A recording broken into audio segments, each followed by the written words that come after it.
अस्सलामु अलैकुम। अल्लाहुम्मा सल्लि अला मुहम्मदिन व अला आलि मुहम्मद कमा सल्लैता अला इब्राहीम व अला आलि इब्राहीम इन्नका हमीदुम मजीद। अल्लाहुम्मा बारिक अला मुहम्मदिन व अला आलि मुहम्मद कमा बारिकता अला इब्राहीम व अला आलि इब्राहीम इन्नका हमीदुम मजीद। आज यूवी विजिबल स्पेक्ट्रोस्कोपी से related difference between single and double beam spectrophotometer, इसको आज हम पढ़ेंगे। और दूसरा टॉपिक है सिलेक्शन रूल। स्टार्ट करते हैं lecture.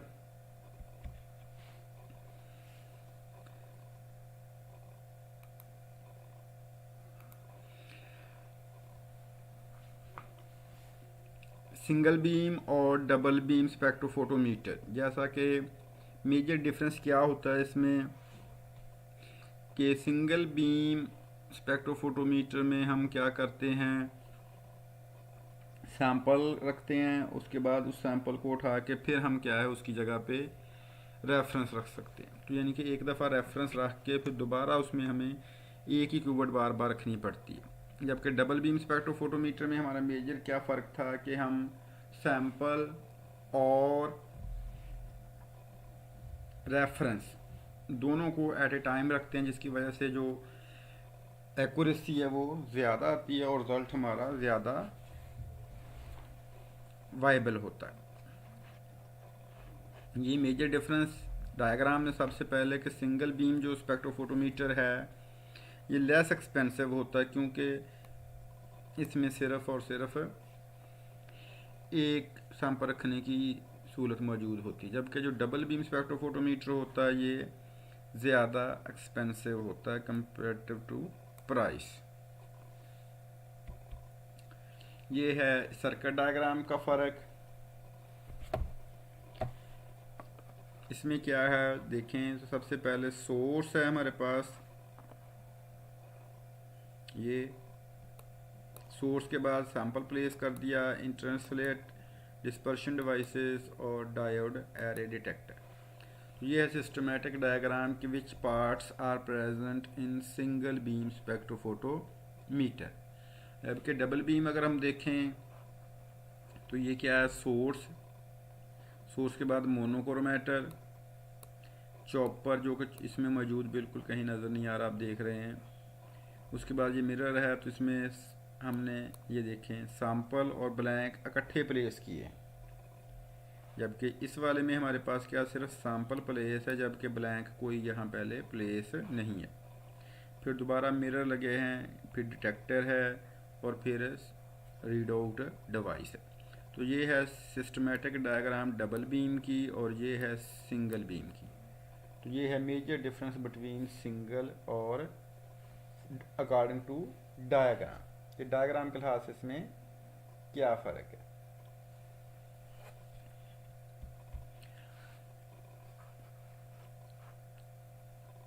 For instrument it require less component while it require more component। अब आपको डायग्राम भी नज़र आ गई, तो इसमें कंपोनेंट भी आपको आ गया कि एक में ज़्यादा कंपोनेंट चाहिए और एक में कम कंपोनेंट चाहिए।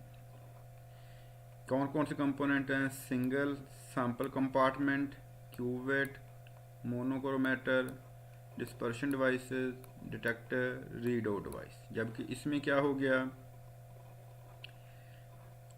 सारे के सारे वो तो मौजूद ही हैं जो सिंगल बीम में हैं, लेकिन इसमें मिरर्स लगे जिन्होंने लाइट को चेंज किया, चॉपर, रोटेटिंग डिस्क और इसको कहते हैं beam splitter.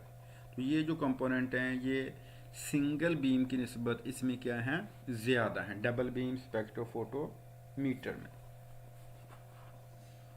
It has chance of error as blank solution and sample solution are operated separately.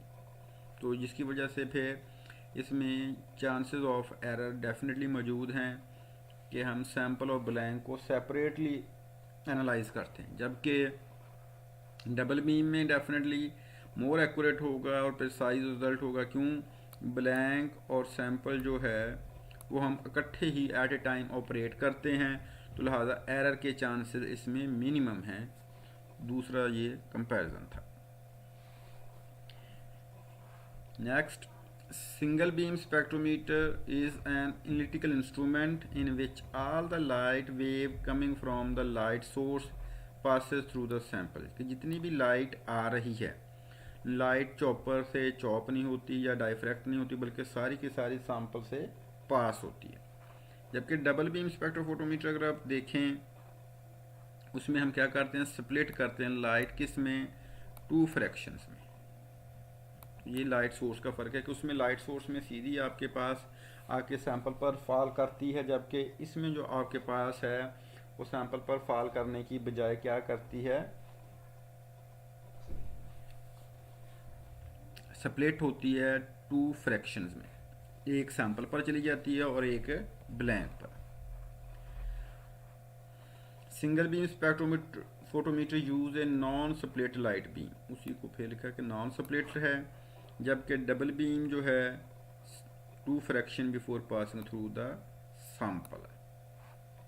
The measurement taken from single beam spectrophotometer are less reproducible because a single light beam is use. Less reproducible कि बार दोबारा result produce करना इसमें problem होगा। जबकि measurement taken by using double beam spectrophotometer are highly reproducible because electronic and mechanical effect on both sample and reference beam are equal। तो इससे अगर हम 2 दफ़ा 3 दफ़ा भी रिजल्ट लेंगे तो वो रिजल्ट वेरी नहीं होगा। जबकि सिंगल बीम में वो कह रहा है कि आपका जो रिजल्ट है वो लेस रिप्रोड्यूसेबल होगा। दूसरी दफ़ा रीडिंग लेंगे शायद और आ जाए उसी सैंपल की, तीसरी दफ़ा लें, चौथी दफ़ा, तो हर दफ़ा अगर लेंगे तो हो सकता है कि वो रिज़ल्ट रिप्रोड्यूसेबल ना हो। जबकि डबल बीम में क्या है कि अगर मैकेनिकल इफेक्ट में उसमें कोई चेंज आई है इलेक्ट्रॉनिक में तो कोई बात नहीं, दोनों पे सैंपल और रेफरेंस पे फिर उसी तरीके का इफेक्ट होगा, तो इसलिए उसका रिजल्ट क्या होगा, रिप्रोड्यूसेबल होगा। Low cost single beam definitely afford greater sensitivity due to higher light through output. तो सेंसिटिविटी ज़्यादा है क्योंकि लाइट इसकी थ्रू आउटपुट जो है ज़्यादा जाती है। डेफिनेटली हमने इसको सेपरेट नहीं किया। Optical system is simple, diagram में भी आपने देखा है इसमें। जबकि इसकी क्या हो गई, high stability, accurate result, correction due to fluctuation in stray light, automatically correction इसमें हो जाती है अगर स्ट्रे लाइट को इंटर भी हो जाए तो। Correction of absorbance for solvent black, और सॉल्वेंट ब्लैक की भी ऑटोमेटिकली वो क्या करता है, करेक्शन कर देता है क्योंकि वो भी साथ ही उसमें मौजूद होता है। तो ये सिंगल और डबल बीम के क्या हैं, एडवांटेजेस हैं। डिसएडवांटेजेस, डेफिनेटली कोई ना कोई इंस्ट्रूमेंट हो तो उसके एडवांटेजेस अगर हैं तो कुछ ना कुछ डिसएडवांटेजेस भी होते। Appreciable amount of time lapses between taking the reference and making the sample measurement so that there can be problem with the drift। क्यों हमने टाइम लैप्स यकीनन होगा, पहले हम क्या करते हैं, सैंपल ब्लैंक रखा, उसको निकाल के फिर उसको साफ़ किया, साफ़ करने के बाद फिर हम क्या करेंगे, उसमें दूसरा सैंपल रखेंगे। तो वो जो टाइम लैप्स है उसके दरमियान अगर उसमें कोई लाइट में वेरिएशन आ गई तो इसका मतलब है कि आपके रिज़ल्ट में ड्रिफ्ट मौजूद होगी। तो ये हो गया सिंगल बीम का डिसएडवांटेज।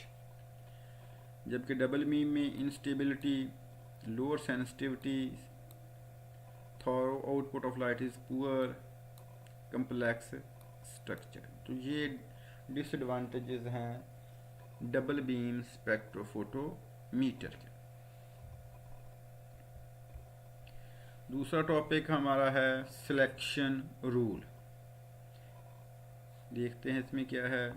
ऑलरेडी सबसे पहले व्हाट आर अलाउड ट्रांजिशन।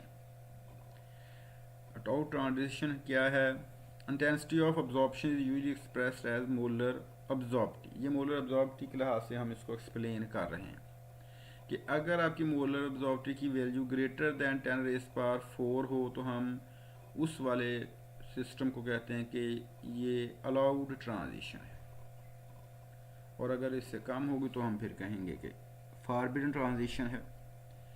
तो मोलर अब्जॉर्प्टिविटी की वैल्यू 10 की ताकत 4 जो है 10⁻⁴, उसको कहेंगे अलाउड ट्रांजिशन। और ये होती क्या है, pi to pi star are generally allowed transition. क्यों, जब आप देखते हैं कि पाई और पाई स्टार में क्या है, axis of the two orbital involve in this transition have their axis in the same plane. इन दोनों में आपके जो ऑर्बिटल्स हैं वो सेम प्लेन में है, पाई टू पाई स्टार। ये देखें पाई है तो यहाँ से इलेक्ट्रॉन यहाँ शिफ्ट होना है, पाई स्टार में ये शिफ्ट हुआ, ये उसका मतलब है these are called allowed transition. Similarly forbidden transition, जिनकी वैल्यू हमने लिखी है लेस देन 10⁻⁴ हो, मोलर अब्जॉर्बिलिटी की जो वैल्यू है वो लेस देन 10⁻⁴। अगर 3 तक तो फॉरबिडन होगी और 3 से ऊपर जो हो जाएगी 4 से ज़्यादा तो फिर वो हो जाएगी अलाउड ट्रांजिशन। किन मालिक्यूल में है, N2 पाई स्टार। और इसको हम क्यों कहते हैं कि दीज आर फॉरबिडन ट्रांजिशन, तो इसमें अगर हम देखें axis of two orbital involve in this transition line plane perpendicular to each other, कि इसमें ये पाई है ये n है, तो यहाँ से अगर जाना तो ये दोनों आपस में परपेंडिकुलर टू ईच अदर है।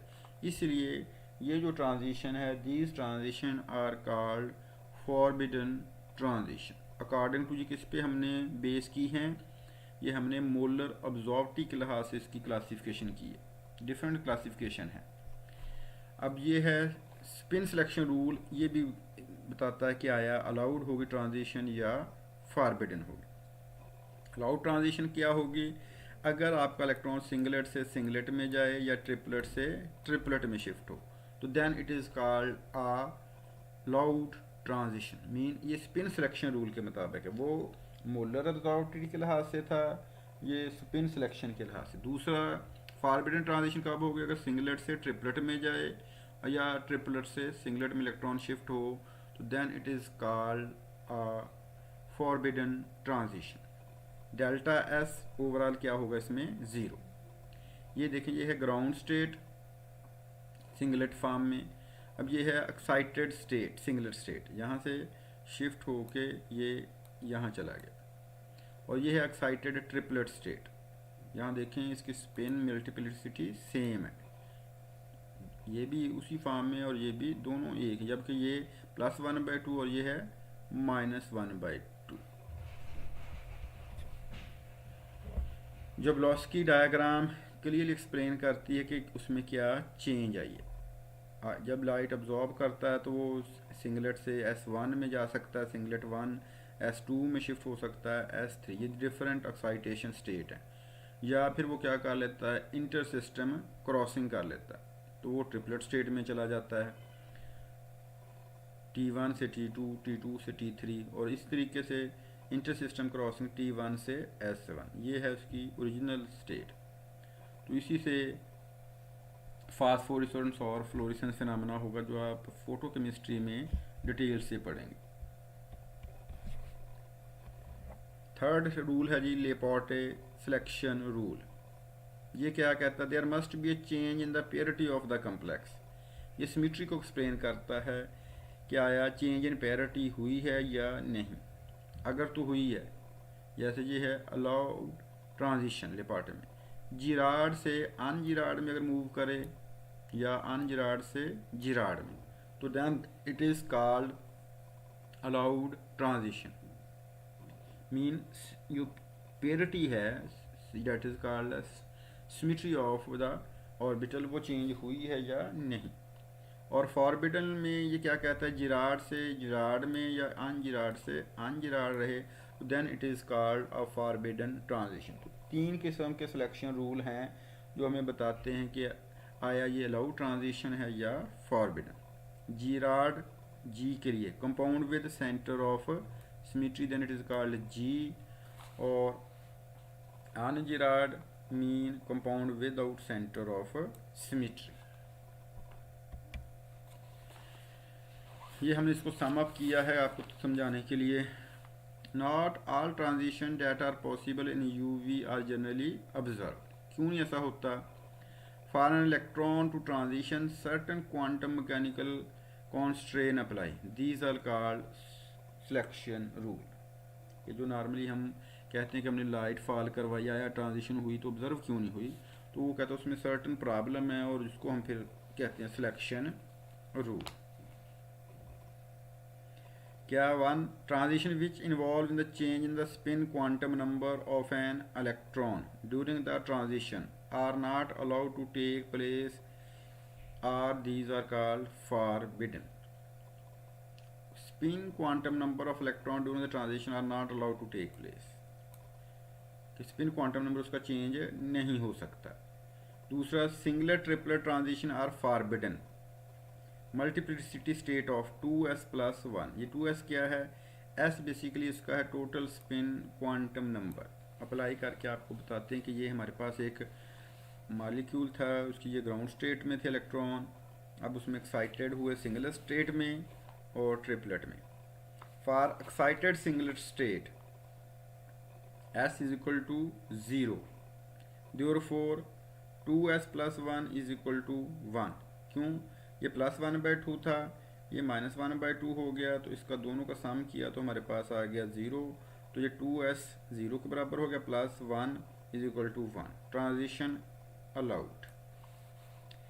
अब फॉर एक्साइटेड ट्रिपलेट स्टेट अगर हमने किया तो s की वैल्यू कितनी आ गई? 1. क्यों? ये देखें, ये +1/2 एक्साइटेड ट्रिपलेट स्टेट और दोनों ही उसकी जो है ये भी +1/2, तो दोनों को +1/2 किया तो ये 2 हाफ हो के s की वैल्यू कितनी आ गई? 1. अब हमने इसमें ऐड किया तो ये वैल्यू आ गई 3. तो ट्रांजिशन इज फॉरबिडन. क्यों? इसमें देखें तो स्पिन क्या है? पेयर्ड. इसमें स्पिन क्या है? पेयर्ड नहीं बल्कि पैरेलल है. तो स्पिन क्या होनी चाहिए? पेयर्ड होनी चाहिए, तो ना के पैरेलल. तो लिहाजा अगर वैल्यू आपकी इस तरीके की हो तो इसका मतलब है that is called allowed transition, otherwise that is called a forbidden transition. क्योंकि उसने कहा change in spin quantum number of an electron during the transition are not allowed. जो इसकी है वही आपकी टोटल होनी चाहिए. अब यहाँ देखें तो यहाँ क्या है? 0, तो यहाँ भी वही है, तो इसका मतलब है फिर अलाउड है. अगर वो चेंज हो गई जैसे कि इसमें है तो देन हम कहेंगे कि ये नॉट पॉसिबल है. तो ये था